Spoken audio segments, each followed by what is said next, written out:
Welcome to Home Organizing for Beginners. I'm Tammy, your home organizing educator. In each episode, I share a microscopic home organizing topic.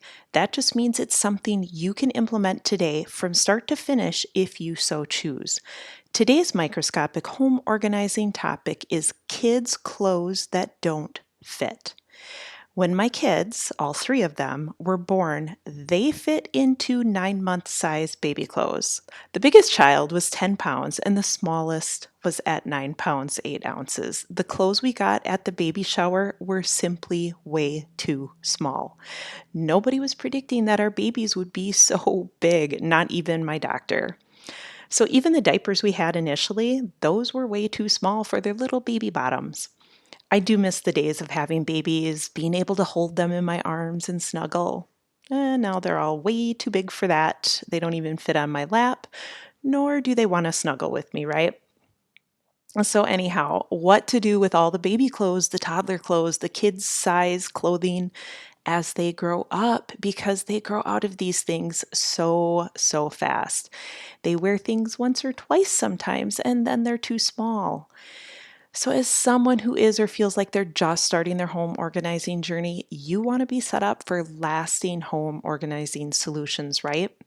In order to make that happen, you're going to have to do something different than you've done before or what society tells us.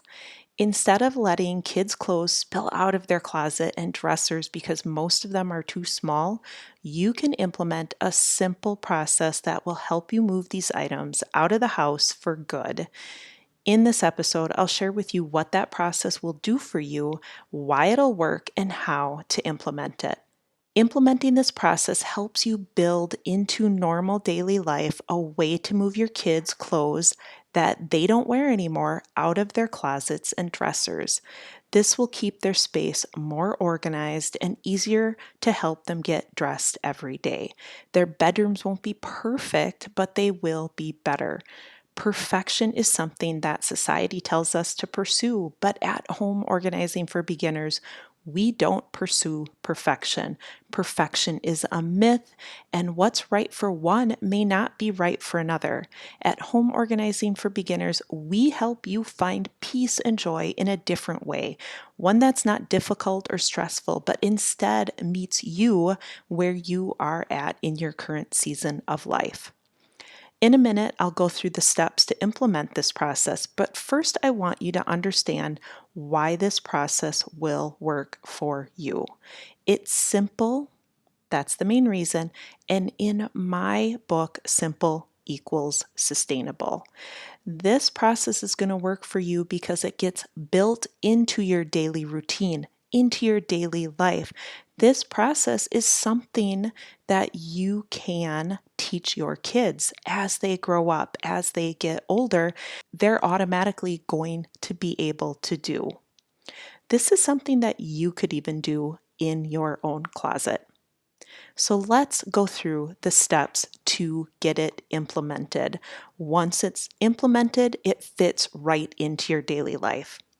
So step number 1, decide what you want to do with the clothes that are still good enough to wear but don't fit your kids anymore.